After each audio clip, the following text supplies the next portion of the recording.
Hello, everyone. I'm Sarah, and I'm so excited to have you with us today. We're going to dive into some great conversations about cooking, ingredients, and all things food. Thanks for joining us.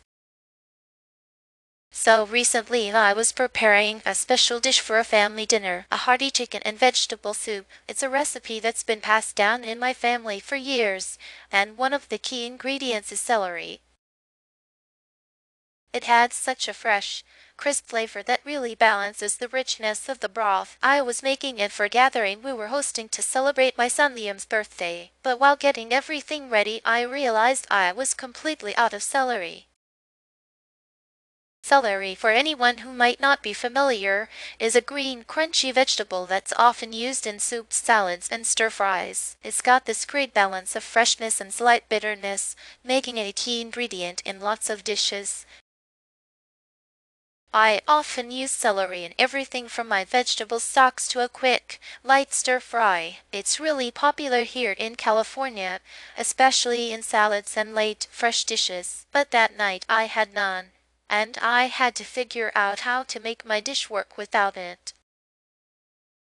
Now, when I realized I didn't have celery, I knew I had to get creative because I couldn't just run out to the store. Instead of simply substituting another vegetable, I decided to adjust the texture and flavor balance of the soup. I took some fresh herbs from my garden, parsley and thyme, which added that fresh, slightly bitter note celery usually provides. Then, I added some finely diced cucumber. It has a crunch and lightness similar to celery, and when lightly sautéed, it blended beautifully into the soup. I also used fennel seeds, which have a distinct anise flavor that, when combined with the herbs and cucumber, gave the soup a unique, aromatic twist. It was a bit of an experiment, but my family loved it. It made me realize how much we can innovate when we're missing ingredients. Oh, Sarah, that's incredible. Your solution was so creative. I love how you didn't just reach for a simple substitute, but really thought about balancing the flavors and textures. I'm curious, how did your kids react to the changes in the soup? Thanks, Jennifer. Honestly, Ava and Liam loved it. Ava's usually pretty picky about changes, but she didn't even notice the difference. Liam, on the other hand, thought the cucumber addition was fun because of the crunch.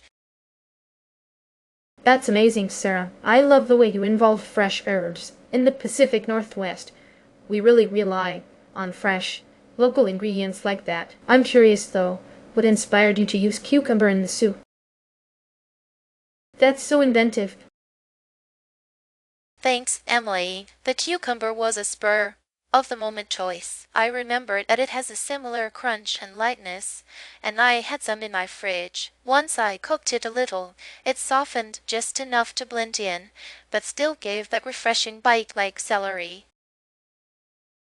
Wow, Sarah, that's so impressive. Your ability to stay calm and think on your feet is something I really admire. I love how you made the dish your own. Do you think you'd ever intentionally make the soup that way again? Thanks, Maya. You know I actually would. It turned out so well that I think I might alternate between using celery and the herb-cucumber combo in the future, depending on the mood of the dish. Sarah, that's brilliant. I love how you brought different elements together to recreate the flavor. I'm curious, since you used fennel seeds for an added twist, do you think that added a little gourmet touch to your dish? Absolutely, Chloe. The fennel seeds brought this slightly sweet, aromatic flavor that elevated the dish. It definitely felt like a more refined version of the original recipe. I'll start us off. I usually buy celery when I'm prepping for a dinner party or big family meal. The first thing I've always looked for is the crispness of the stalks. In New York, we get a lot of fresh produce from local markets, and I find that the fresher the celery, the more vibrant and flavorful the dish turns out. Celery should snap when you break it, and that crisp texture makes all the difference when you're using it raw in salads or for crunching cooking. That's so true, Chloe. Crispness is key. Another thing I always look at when buying celery is the color. Here in Washington, we're all about that bright, vibrant green that comes from good farming practices. You want celery that looks alive and fresh. If it's pale or starting to yellow, it's probably lost some of its flavor and nutrients. I use celery a lot in my baking and vegetable stews, so having that bright color really helps maintain the freshness in the dish. Though I completely agree with both of you, down here in Florida, we get celery almost year-round, and I always check for the leaves. Healthy celery will have vibrant green leaves that are full of flavor. Sometimes I even use the leaves in my food truck dishes for extra freshness. The leaves shouldn't be wilted or dry. It's a small detail, but it's so important when making soups or garnishing dishes. I love how detailed you all are. For me, I focus on the firmness of the stalks. If the celery feels soft or rubbery, it's a sign that it's been sitting around too long. Firm celery holds up better in cooked dishes like stews or when I add it to a stir-fry. Here in Texas, we use celery a lot in hearty dishes, so it needs to stand up to longer cooking times. Soft celery just doesn't cut it. Great points, everyone. One thing I'd add is the smell. Fresh celery has a clean, earthy aroma. If it smells too sharp or off, it's likely past its prime. Since I grow some of my own produce, I've become really attuned to how fresh celery should smell. That natural scent really enhances the flavor, especially when I'm making broths or soups like the one we discussed. When we're out of celery in Texas, I usually go for jicama. It's got a crisp, juicy texture that works well in fresh dishes like salads. It doesn't have the same bitter note as celery, but its light sweetness makes it a great alternative. I've even used it in stir-fries, and it holds up nicely. Of course, jicama isn't quite the same in soups, because it lacks that celery-like flavor, but for fresh crunch it's perfect. Oh, I have used jicama too, here in Washington, though my go-to substitute is fennel. Fennel has a slightly licorice taste that gives a similar freshness, and it holds up well in cooking. I've used it in soups, and while the flavor is more distinctive than celery, it can bring a really interesting dimension to a dish.